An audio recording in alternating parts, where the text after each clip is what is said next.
നവകേരള യാത്രയ്ക്കിടെ പിണറായി വിജയന്റെ ഗൺമാൻമാർ പ്രതിഷേധക്കാരെ മർദ്ദിച്ച കേസ് അട്ടിമറിക്കാൻ ശ്രമിച്ചത് ADGP MR Ajith Kumar. Case diary തിരുത്താൻ അജിത് കുമാർ നിർദ്ദേശം നൽകിയതായും പ്രത്യേക അന്വേഷണ സംഘം കണ്ടെത്തി.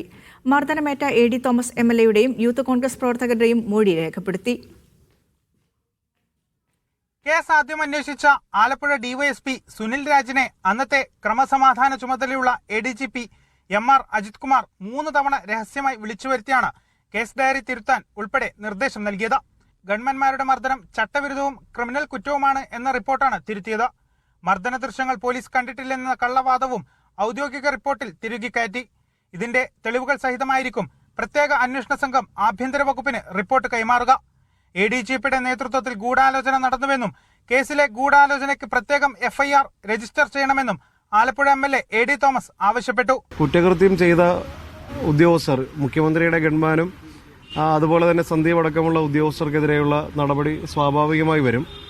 പക്ഷേ അതിനേക്കാൾ ഗുരുതരമായ ഒരു കാര്യമാണ് ക്രൈംബ്രാഞ്ച് DYSPയുടെ റിപ്പോർട്ട്.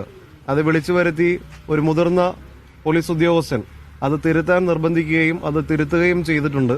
ആ ഉദ്യോഗസ്ഥനെതിരെ കൂടിയുള്ള നടപടി ഉണ്ടാകണമെന്നാണ് ഞങ്ങൾ രണ്ടുപേരും ആഗ്രഹിക്കുന്നത്. കേസിലെ പരാതിക്കാരായ AD തോമസിന്റെയും യൂത്ത് കോൺഗ്രസ് നേതാവ് അജയ് ജോയൽ കുര്യാക്കോസിന്റെയും മൊഴി SIT രേഖപ്പെടുത്തി. മീഡിയ 1 ആലപ്പുഴ.